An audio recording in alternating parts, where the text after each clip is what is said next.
नमस्कार किसान भाई, आपका स्वागत है Mahatma ji fish farming YouTube channel पे। किसान भाई, एक और वीडियो लेकर हम आ गए हैं आप लोग के बीच में।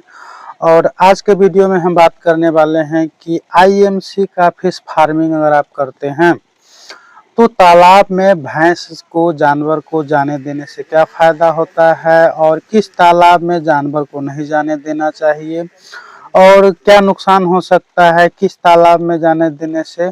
तो इस सभी चीज़ के बारे में हम इस वीडियो में जानने वाले हैं, तो इसीलिए वीडियो को लास्ट तक बने रहिएगा। चैनल को सब्सक्राइब नहीं किए हैं तो चैनल को सब्सक्राइब कर लीजिए और वीडियो को लाइक भी कर दीजिए।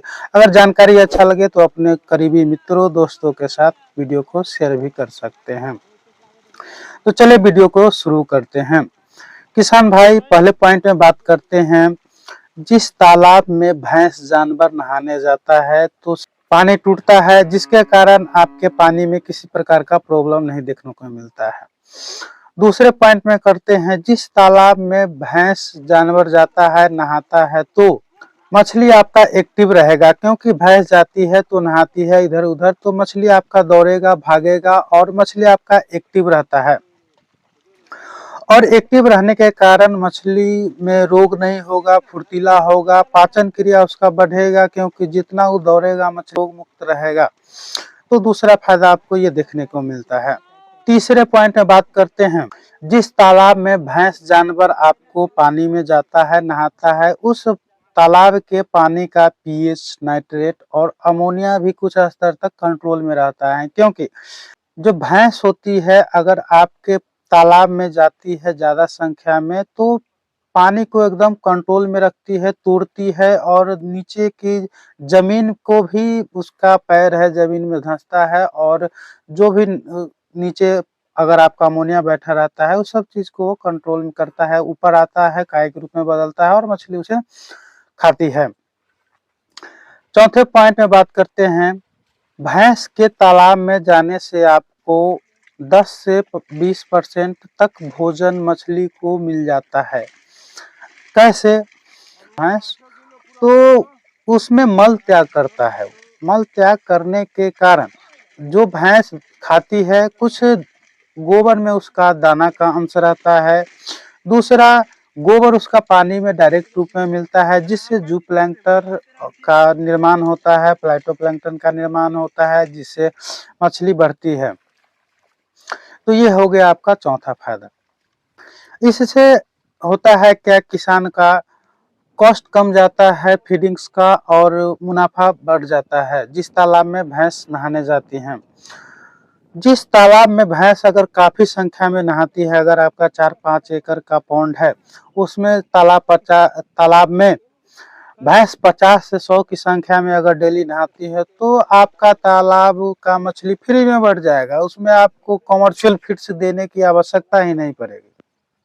कुछ स्तर तक आप खिला भी सकते हैं, लेकिन यकीन मानिए अगर 50 से 100 भैंस प्रतिदिन आपके पॉन्ड में 1 से 2 घंटा टाइम बिताती है तो फ्री में आपका फिश फार्मिंग हो जाएगा और आपका मुनाफा काफ़ी बढ़ जाएगा। अब बात करते हैं कि किस तालाब में भैंस को नहीं जाने देना चाहिए, किससे नुकसान हो सकता है। पहले पॉइंट में बात करते हैं कि किस तालाब में जाने से नुकसान हो सकता है। यदि आपका तालाब 1 कट्ठा है या उससे कम है, उसमें अगर फिश फार्मिंग करते हैं तो उस पॉन्ड में आप भैंस को मत जाने दीजिए। अगर उस पॉन्ड में आप भैंस को जाने देते हैं तो कम एरिया होने के कारण मछली उसमें रहेगा तो मछली डैमेज होने का चांस बढ़ जाता है। दूसरा पॉइंट पे बात करते हैं, जिस तालाब को आप नर्सरी टाइप का में मान रहे हैं, तैयार कर रहे हैं प्रकार का हो, तो उसमें भी आप भैंस को नहीं जाने दें। चौथे पॉइंट में बात करते हैं, जिस तालाब में आप फिश सीड स्टॉक करते हैं या फिश का कल्चर करते हैं उस तालाब में नहीं जाने दें।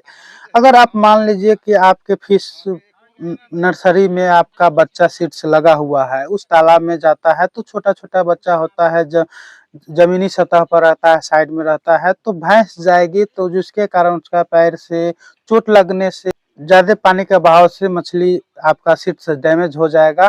तो इसलिए जिस पॉन्ड में आप सीड्स का पालन कर रहे हैं, कल्चर कर रहे हैं, उसमें भी भैंस को नहीं जाने दो। सावधानी के चौथे पॉइंट में बात करते हैं, जिस तालाब में आप कैटफिश का फार्मिंग करते हैं, जैसे मांगुर हो गया, कुछ स्तर तक आप पंगासियस फिश हो गया, तो खासकर मांगुर में आप भैंस जानवर को नहीं जाने दें, क्योंकि वे कैटफिश है, मांसाहारी मछली है, तो वो भैंस को भी काट लेती है। भैंस पालन करने वालों से आपको कुछ न कुछ बात सुनने को मिल जाएगा। इसीलिए ये ध्यान रखें, जिस पॉन्ड में मांगुर है उसमें तो जानवर को जाने देना ही नहीं चाहिए। 5वें पॉइंट में बात करते हैं कि सावधानी के 5वें पॉइंट में, जिस तालाब में आप हाई डेंसिटी में केवल आप पंगासियस फिश का फार्मिंग करते हैं, तो उस तालाब में भी आप भैंस को नहीं जाने देंगे।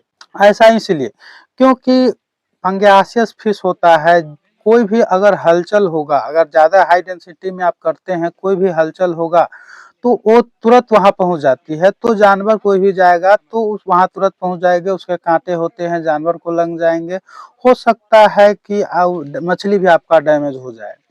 तो इसलिए अगर आप पंगासियस फिश का एकल फार्मिंग नहीं करते हैं, आईएमसी के साथ आप डालते हैं, तो उसमें अगर आप भैंस जाता है तो उसमें आपको पंगासियस फिश के लिए भी भोजन जू प्लैंकटन अच्छा खासा तैयार हो जाएगा। और आप गौर कीजिएगा, जहां आपका जानवर नहाता होगा पंगासियस फिश ज्यादा वहीं आपको रहेगा, तो ये फायदा हो जाता है।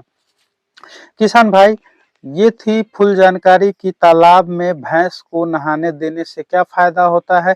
अगर आपके तालाब में भैंस नहीं नहाता है तो गांव वालों को बोलिए कि जाइए फ्री में नहाइए, नहाने देने से आपके जानवर को भी फायदा मिलेगा और आपको भी फायदा मिलेगा फिश फार्मिंग में। तो कुछ ना कुछ आपको ट्रिक लगाना पड़ेगा ताकि भैंस वालों को प्रोत्साहन मिले।